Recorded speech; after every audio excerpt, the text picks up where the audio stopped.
I am continuing my reading. What I'm doing in this series is to read through the entire standard works of the Church of Jesus Christ of Latter-day Saints. This consists of the Bible, the Book of Mormon, the Doctrine and Covenants, and the Pearl of Great Price. I am reading in a chronological order of events, not according to publication or volume, so I will be skipping around just a little bit as I move along. Right now, I have just started, in my last video, I started reading chapter 13 in 2 Samuel. This is the story of Amnon raping his sister Tamar. And that's what we covered in the last video. The second half of this chapter is what Absalom does in response. Absalom is Tamar's full brother. They have the same mother. Well, Amnon has a different mother, but of course they're all the children of David, so Amnon's their half-brother. And remember, this is all coming after David has had his affair with Bathsheba. This is the beginning, but God remember, God told David that the sword would not depart from his house. This is the beginning of that. Keep that in mind. But we're going to pick this up in verse 21. But when King David heard of all these things, he was very wroth. And Absalom spake unto his brother Amnon, neither good nor bad. For Absalom hated Amnon, because he had forced his sister Tamar. But no, David is wroth, but he does nothing. He does not punish Amnon. He does not do anything. He expresses his anger and his disappointment, but that is it. Continuing, verse 23. And it came to pass after 2 full years that Absalom had sheep shearers in Baal-Hazor, which is beside Ephraim. And Absalom invited all the king's sons. And Absalom came to the king and said, Behold now, thy servant hath sheep shearers. Let the king, I beseech thee, and his servants go with thy servant. And the king said to Absalom, Nay, my son, let us not all now go, lest we be chargeable unto thee. And he pressed him, howbeit he would not go, but blessed him. Then said Absalom, If not, I pray thee, let my brother Amnon go with us. And the king said unto him, Why should he go with thee? But Absalom pressed him, that he let Amnon and all the king's sons go with him. So, remember, David hasn't done anything. Now, to some extent, David is probably feeling a bit of a hypocrite here. How can he punish Absalom? How can he punish Amnon when he himself is guilty of murder? How can he, considering the example he has set for his sons, how can he enforce any kind of discipline here? And I think that's what David's thinking. Saying, I can't do anything. I have lost my moral standing to do anything. So after 2 years, Absalom sets his plan in motion. And you'll note that he has his own sheep now. He's got his own household. So these guys are definitely, at least in their mid-20s. And he invites all the king's sons, as well as David, to come down and enjoy the festivities. When you go to shear the sheep, you have a little feast. There's a little bit of a celebration there. But David says, no, we can't go because we can't all be, as he says, chargeable unto thee. There's too many of us. We can't put that burden on you. You go have fun, but I'm going to stay here because I don't want to be a burden. I don't want to put that burden on you. But he eventually convinces him to let Amnon go in his place. Verse 28.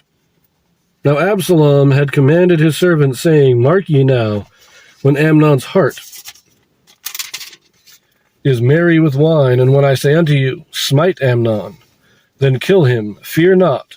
Have not I commanded you? Be courageous and be valiant. And the servants of Absalom did unto Amnon as Absalom had commanded.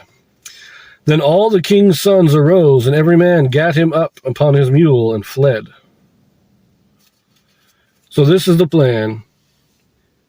He orders his servants, look, when I give you the word, kill Amnon. And he tells them, remember, David's sons are set as judges, or they are ministers in the court. They are government officials. And what he's saying here is, fear not, because I've commanded. In other words, you're only obeying my command. You cannot be punished for this. Don't worry. If anything happens, it'll happen to me. And so they carry out the plan, and they kill Amnon. And the rest of David's sons get scared. Absalom just had their eldest brother killed. The heir to the throne has been murdered. As far as they know, Absalom may be trying to take over the kingdom. And so they all run away. They get out of there before he can kill them too. Verse 30. And it came to pass, while they were in the way, that tidings came to David, saying, Absalom hath slain all the king's sons, and there is not one of them left. Then the king arose, and tare his garments, and lay on the earth, and all his servants stood by with their clothes rent. And Jonadab, the son of Shemiah, David's brother, answered and said, Let not my lord suppose that they have slain all the young men of the king's sons. For Amnon only is dead. For by the appointment of Absalom this hath been determined from the day that he forced his sister Tamar. Now therefore let not my lord the king take the thing to his heart, to think that all the king's sons are dead. For Amnon only is dead. But Absalom fled, and the young man that kept the watch lifted up his eyes and looked, and behold, there came much people by the way of the hillside behind him. And Jonadab said unto the king, Behold, the king's sons come, as thy servant said, so it is. And it came to pass, as soon as he had made an end of speaking, that behold, the king's sons came, and lifted up their voice and wept, and the king also, and all his servants wept very sore. Now, I don't know how David got the word that all the king's sons were killed, but this false rumor came to David, and he went in mourning for all his sons, which I don't blame him. Jonadab, he's the one that planned out the rape of Tamar. He's the one that gave Amnon the idea and helped him plan it. This is 2 years later. Nothing has been done. They get the word that the king's sons are killed. And Jonadab, he knows. He says, no, this is revenge for what Amnon did. Jonadab's not a good man. So I'm not sure what goes on here, but I think he's trying to ingratiate himself into ingratiate himself to David. But all the sons come back, but they all tell David what happened, and they all get everything straightened out. But anyways, verse 37, But Absalom fled and went to Talmai, the son of Ammihud, king of Geshur. And David mourned for his son every day. So Absalom fled and went to Geshur, and was there 3 years. And the soul of King David longed to go forth unto Absalom, for he was comforted concerning Amnon, seeing he was dead.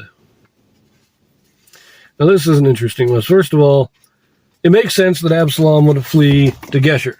His mother, Maacah, was the daughter of the king of Geshur. And so he flees to the son of the king of Geshur. In other words, he went to his uncle's house.